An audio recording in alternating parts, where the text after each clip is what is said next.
Parashat Bechukotai. Mais si vous ne m'écoutez point, et que vous cessiez d'exécuter tous mes commandements, si vous dédaignez mes lois, et que votre esprit repousse mes institutions, au point de ne plus observer mes préceptes, de rompre mon alliance, je susciterai contre vous d'effrayants fléaux. Je procéderai à votre égard avec une exaspération d'hostilité, et je vous châtierai à mon tour 7 fois pour vos péchés. Je ferai de vos villes des ruines et de vos lieux saints des solitudes. Puis moi-même je désolerai cette terre, si bien que vos ennemis qui l'occuperont en seront stupéfaits. Et la terre ainsi acquittera la dette de ses chômages, tandis qu'elle restera désolée et que vous vivrez dans le pays de vos ennemis. Puis les survivants confesseront leurs fautes et celles de leur père. Et je me ressouviendrai de mon alliance avec Jacob, mon alliance avec Isaac, mon alliance avec Abraham. Je m'en souviendrai. Et je rappellerai en leur faveur le pacte des aïeux, de ceux que j'ai fait sortir du pays d'Égypte, à la vue du peuple, des peuples pour être leur Dieu, moi l'Éternel. Lévitique 26. Nachmanide commente ainsi cet extrait du Lévitique. Pour lui, toutes ces malédictions se sont hélas réalisées, dans leurs moindres détails, au moment de la destruction du premier temple et de l'exil des Hébreux. Le texte précise que les survivants confesseront leurs fautes et les iniquités de leur père, mais ne dit pas qu'ils amorceront un processus complet de repentance et de retour à Dieu, ni même que la rédemption qui s'ensuivrait serait le salut définitif attendu. L'extrait du Lévitique, écrit Nachmanide, ajoute que seuls les hommes d'envergure procéderont à la confession, et Dieu tiendra compte des années de l'exil. Proportionnellement aux années shabbatiques, où la terre devait être chômée, et qu'elle ne le fut pas, Dieu se ressouviendra aussi de l'alliance contractée avec les ancêtres pour ramener les captifs de Sion en Terre Sainte. Ce qu'il faut rappeler, c'est que la rédemption n'était pas définitive, parce que la repentance n'était pas parfaite et ne concernait pas tout le monde.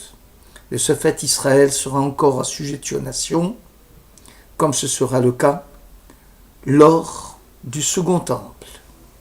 Le traité Ta'anit 23a rapporte, selon Rabbi Yochanan, Choni Amagel, l'homme qui avait tracé un cercle en demandant à Dieu de déverser la pluie, sinon il ne quitterait pas le cercle tracé.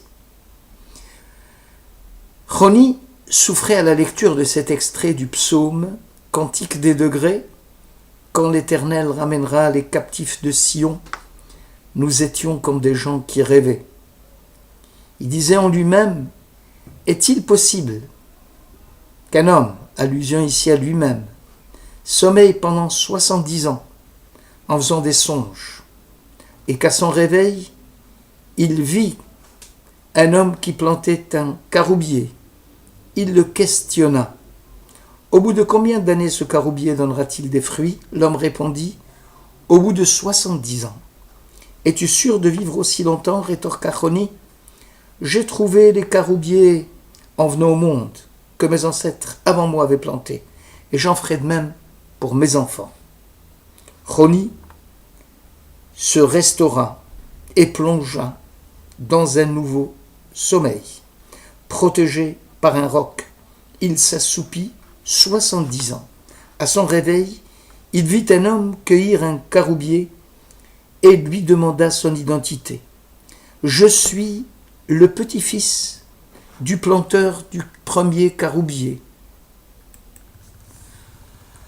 Choni comprit alors qu'il s'était assoupi pendant 70 ans. Choni vit sa jument et des petits mulets. Choni décida de se rendre chez lui et demanda à voir son fils, son propre fils. On lui fit signe que son fils était mort et qu'il n'y avait plus que le petit-fils vivant. Il révéla à son petit-fils qu'il était Choni, personne ne l'avait cru. Il entra alors dans la maison d'études et s'entendit dire par les participants que telle Mishnah était bien comprise comme au temps du vivant de Choni. Et Choni résolut, pour ainsi dire, la problématique du Talmud soulevée par les étudiants. Il révéla sa propre identité. Là encore, personne ne l'avait cru. Aussi demanda-t-il à Dieu de mettre fin à ses jours. Ce midrash soulève un grand nombre de questions. La première, l'exclamation de Choni. Est-il possible qu'un homme s'assouplisse 70 ans ? N'a pas trouvé de réponse, même si l'on admet que le midrash s'était produit à son encontre. Comment pouvait-il voir encore sa propre jument après 70 ans d'absence ? En est-il sûr que les petits de la jument soient les petits de sa propre jument ? Pourquoi les étudiants talmudistes avaient du mal à le croire, bien qu'il ait décliné son identité? N'ont-ils pas constaté qu'il était un grand érudit, capable de répondre à toutes les questions talmudiques? En réalité, le roi David décrivait l'exil comme un rêve qui se prolonge en durée pendant 70 ans. Ces années résument l'espérance de la vie d'un homme normal. La durée de vie est de 70 ans et à la rigueur de 80 ans, disait le psaume 90. Est-il envisageable de concevoir un homme qui s'assoupit pendant 70 ans ? Le rêve est une représentation chimérique qu'on a peine à croire réelle, alors que la destruction du temple et la perte de l'indépendance d'Israël sont, elles, réelles. Le retour des captifs au moment de la rédemption resterait encore une chimère. Nous étions comme des gens qui rêvaient. Et pourtant, les gens s'activaient à hâter le retour à la mère patrie en s'investissant corps et âme dans des activités matérielles concrètes. La vision prophétique du caroubier planté et dont les fruits ne seront consommés qu'à la 3e génération doit rappeler que Charoub, caroubier, a la même étymologie que Khurban, destruction, désolation, et que bien que l'arbre soit en pleine croissance, il constitue une désolation pour le planteur puisqu'il ne pourra pas jouir de ses fruits. Le caroubier montre à l'évidence la continuité du monde et le souci du bien-être pour la génération à venir.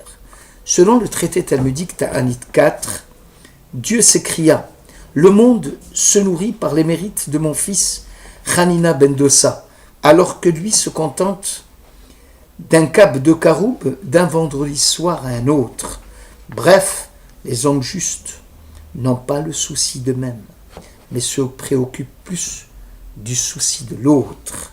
Le caroubier, en tant que grand arbre méditerranéen à feuilles persistantes, commence son développement par une graine enfouie dans le sol et qui se putrifie.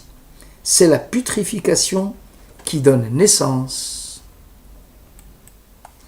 à cet arbre géant. C'est le néantissement de la graine qui va favoriser le développement de l'arbre et la splendeur de ses feuilles. Cette métaphore est identique à celle de la destruction du temple, laquelle relevait du songe, de l'irréel, du virtuel. Il s'agissait du néantissement de la réalité, du monument sacré du judaïsme, à l'instar de la graine enfouie, qui permettra plus tard la rédemption future, qui éclipsera par son éclat la désolation de jadis. La réalité est tout autre. L'éclat du second temple était moindre que celui du premier. Les éléments qui témoignaient de la présence divine au moment de l'érection du premier temple venaient à faire défaut au second. Selon le traité Yoma 21b, 5 éléments du temple qui avaient existé lors de l'événement du premier venaient à manquer cruellement lors de l'édification du second. L'arche sainte, le propitiatoire, le chérubin, le feu sacré, la providence, l'Esprit Saint, les Urim et les Tumim.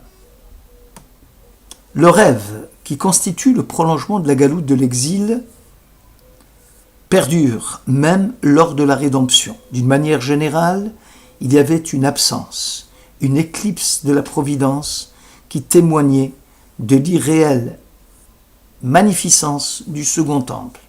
Ainsi, la métaphore de la jument et des mulets est le symbole de la matérialité, la plus basse qui soit, puisque Hamor, l'âne, a la même racine que Homer, la matérialité. La jument qui donne naissance à des mulets, qui par définition sont stériles, montre à l'évidence que nous sommes face à une réalité sans lendemain. Et ceci, aussi bien dans le domaine matériel que dans celui de la spiritualité, puisque la spiritualité du second temple sera moins brillante, moins éclatante que celle du premier.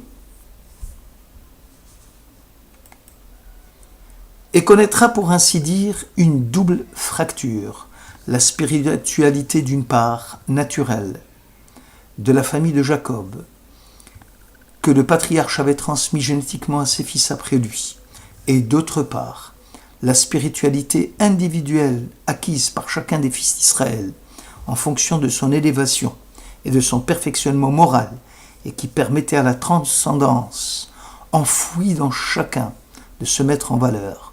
C'est cette même intelligence religieuse que l'on rencontre auprès des érudits en Torah. Choni, en arrivant chez lui, constata que son fils était absent, probablement mort. Seul ce petit-fils était vivant. Le grand-père et le petit-fils d'un côté, et l'absence du père de l'autre, mettent en évidence que le maillon intermédiaire manquait cruellement. Ainsi Choni comprit que même les savants en Torah, qui évoquaient pieusement la mémoire de Choni, avaient du mal à admettre que l'érudit Choni, qui actuellement apporte les solutions à leurs questionnements, était bel et bien le même Choni de jadis. Les trois signes que Choni avait visionnés, la jument, les membres de sa famille, les érudits en Torah, n'étaient rien d'autre que le pâle reflet du temple détruit. Malgré l'érection du second temple, il ne pouvait être la continuité du premier, de la même façon que le petit-fils ou les érudits de la génération, qui constituaient la continuité des générations précédentes, consommer une rupture d'avec le passé.